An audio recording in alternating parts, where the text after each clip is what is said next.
Good morning, everyone. I hope everyone had a great weekend. It was a nice long weekend. You know, Easter weekend is not really predictable weather-wise, but we had one day that was actually nice and sunny. So I count myself fortunate, and we will move on from there. So today is Tuesday. Again, time flies. My goodness. Sorry, got to get the coffee in. Oh, excuse me. That's still quite hot. So instead of doing a tutorial, I was thinking of showing you what I've been creating. So I usually create in a frenzy and in a hurry, and I just sort of have an idea and I want to get it out in paper and just create. I don't always want to wait to make a video. So I think that's what I'll do from now on. And then if you have any questions on how I did something, you can always message me and say, how did you do this? And how did you do that? And then I can show it to you. In the meantime, what I'll do is I will show you my frenzied creations, and maybe you'll get some of your own ideas and you can move on from there. I think tutorials are great if you have a lot of ideas, like original ideas maybe. And I know a lot of things in the crafting world is not really original, and it's not that the people aren't original. I think sometimes certain processes and things like that, those are not original. We all know them. We just need a gentle little reminder every now and then to use those in our repertoire so that we, excuse me, can create, right? So I don't want to insult anyone and I don't want to assume. So I am going to say that I'm creating, and then if you have questions on what you would like to see further on, I'd be more than willing to do a video on that. In the meantime, I'm assuming we all know how to do this. We all have a great imagination. We all have access to YouTube, to internet, to so many other ideas. We all have the ideas already. It's just sometimes we need that extra little nudge, that little push. So that's what I'm doing. I'm going to start off with this little gem. I got this book, oh my goodness, at a secondhand store here in town. And what I wanted to do is, on my Pinterest board, I have a quotes and sages board. And I really like it. I also love language and different words in different languages have a lot of different meaning. Sometimes you can't always find the right word for the meaning. So this one is a Japanese word. It's called Yuyin, a profound awareness of the universe that triggers feeling too deep and mysterious for words. So I wanted to create some kind of art journal using these words or quotes or poems or things like that. I have recently discovered Mary Oliver. Um, she has some great poetry out there, so I might include that in here. So the idea is to marry words and mixed media together, kind of thing. Does that make sense? Without being too trite, I guess. Sometimes, I don't want it to be too in-depth. I want it to be, just quotes and simple sayings and things like that. And it doesn't have to be overthought. Let's put it that way. So that was one of the things I've been working on. And it's kind of nice to do an art journal that is so small because it's a little bit easier to get it done within a certain frame of time. And I find it dries a little bit quicker because it's less surface area, right? So anyway, speaking of art journals, I did do this one. And this one took me a few days for the very simple reason I wasn't sure what I wanted to do with it. And once I put the quote on, it was a bit too serious. I thought, no, it's like, I love birds. I had birds back when my girls were smaller. And we had two budgies, Jake and Milo, and they were the sweetest little things in the world. And it just reminded me of them. Anyway, I had the quote, and then I thought to myself, well, that seems very serious. So I wanted to lighten it up a bit, so I gave them all sunglasses.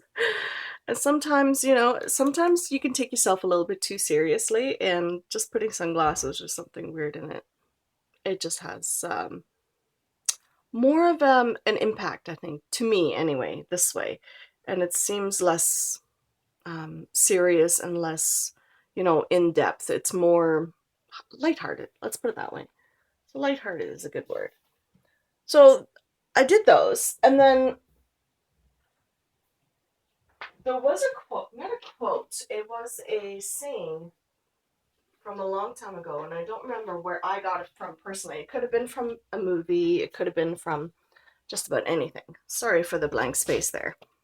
But it's called The Theater of the Mind, and I'm not sure if that's also in a movie, but anyway, so it had me to thinking that, we all create stories in our heads, and we all, create um, something from that, whether it be cards or scrapbook pages or, other creative endeavors, paintings, whether you do oils or acrylics or Copic markers, it doesn't matter.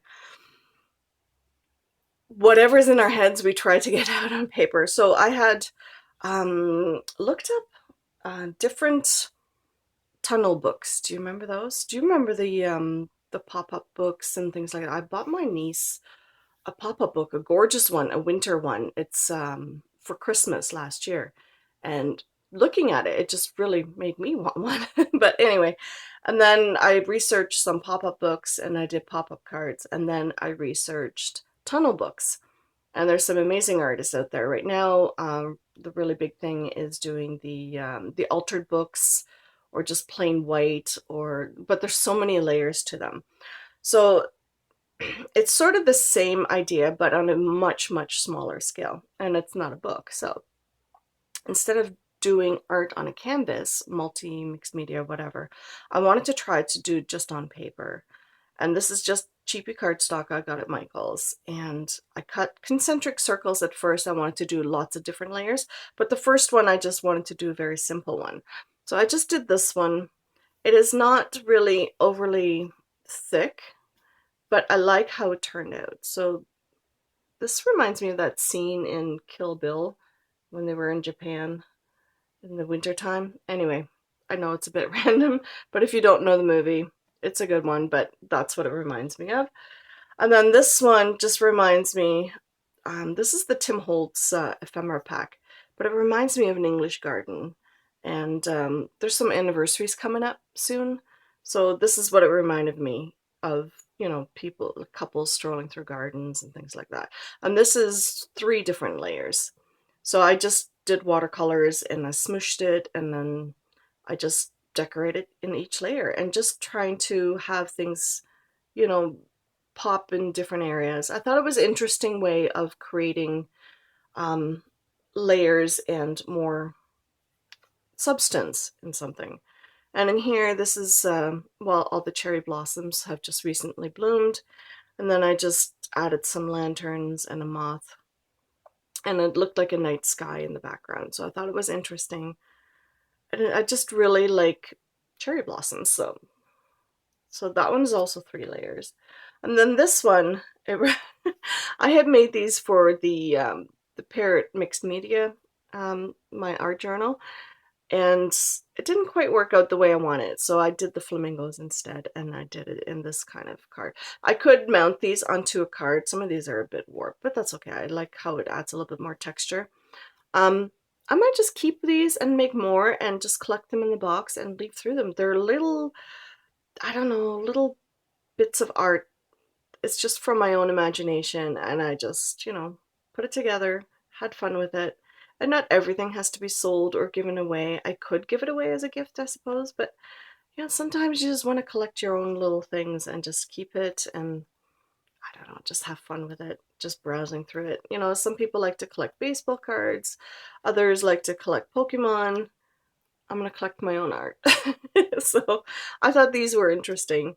It's a different way of doing it, that's for sure. I've only made 4 so far, but I want to make some more. I've seen some gorgeous ones with circus animals, like a whole circus theme and everything, and I thought they were beautiful. So there's those. And then my poor husband, he goes, "No, why are you spending more money on craft stuff?" But I went to our local, it's not a huge craft store, but they do have a few little things here and there every now and then that I really do want, obviously. So I think my next little exploration will be into jelly printing. So I did end up getting a few bits and bobs. I got the small jelly plate. It's the Speedball one. I have no idea how good this is. This is a 5x7. It was not cheap. Jelly plates never are, but I wanted to try it out and see if I liked it, because I do enjoy a lot of the other mixed media. I thought this could really sort of add on to it, and it's not a consumable product, it's a reusable product. So I thought it's wiser to spend your money this way than on things that you would just end up throwing away or giving away. So anyway, that's my reasoning. And then I bought some stencils by Andy Skinner through Deco Art. So it's the clock and then faces. And then I got some smaller clear stamps for just, you know, mark making and things like that. So some of them are, a couple of them are by Finnabar. No, 3 of them are by Finnabar. And one is by Coffee Dreams and the other one's Bloom Collection. I don't know who these are by. Prima. This one's, oh yeah, these are both by Prima. So this one has like alphabet and in there, and then this one is zigzag bubble wrap. Instead of collecting it, I might as well just do it as a stamp, and then I don't have to keep a bunch of it in my studio. This is a wood grain, and then this is just like a crackle look, but I thought it looked really cool. So I did do the face in the small journal. I wanted to try it out and see how it looked, but it's interesting, you know, it's really does look like crackle. And then I just painted over top with my cheapy dollar store sprays. You know, I just used the post on the inside, you know, the little stringy part, this part here, I just scribbled on there, and that's all I did. So I just kept it simple, nothing too spectacular. And then I was at Value Village. Well, I always sort of try to take a look through and things like that. So I got rolls of cashier tape. I don't know. It was just a roll for $4. 2, 4, 6 rolls for $4. I thought, you know what? I don't know what I'm gonna do with it. But I thought it'd be great for lists. You know, if I can hang it up, like, you know, maybe like, I hate to say it, but a toilet paper roll, you know, but you know, you can then sort of, I don't know. Something is percolating in the back of my head, and I'm thinking about it, and we shall see. I don't know. So that is about it. I did do some card pieces just for, you know, I always try to keep a stack of them printed ones sort of by my desk kind of thing. And then I'll color them as I go if I feel like I want to color or do something a little bit different. And then I just use the glue, the glitter glue on them, because it just, look at how sparkly that is. It's so pretty. Anyway, so those are my cards, not the bases, but it's the final piece that goes on top of it. It's the stuff that takes the most time, obviously. So I just wanted to get going on those, and then that is pretty much it.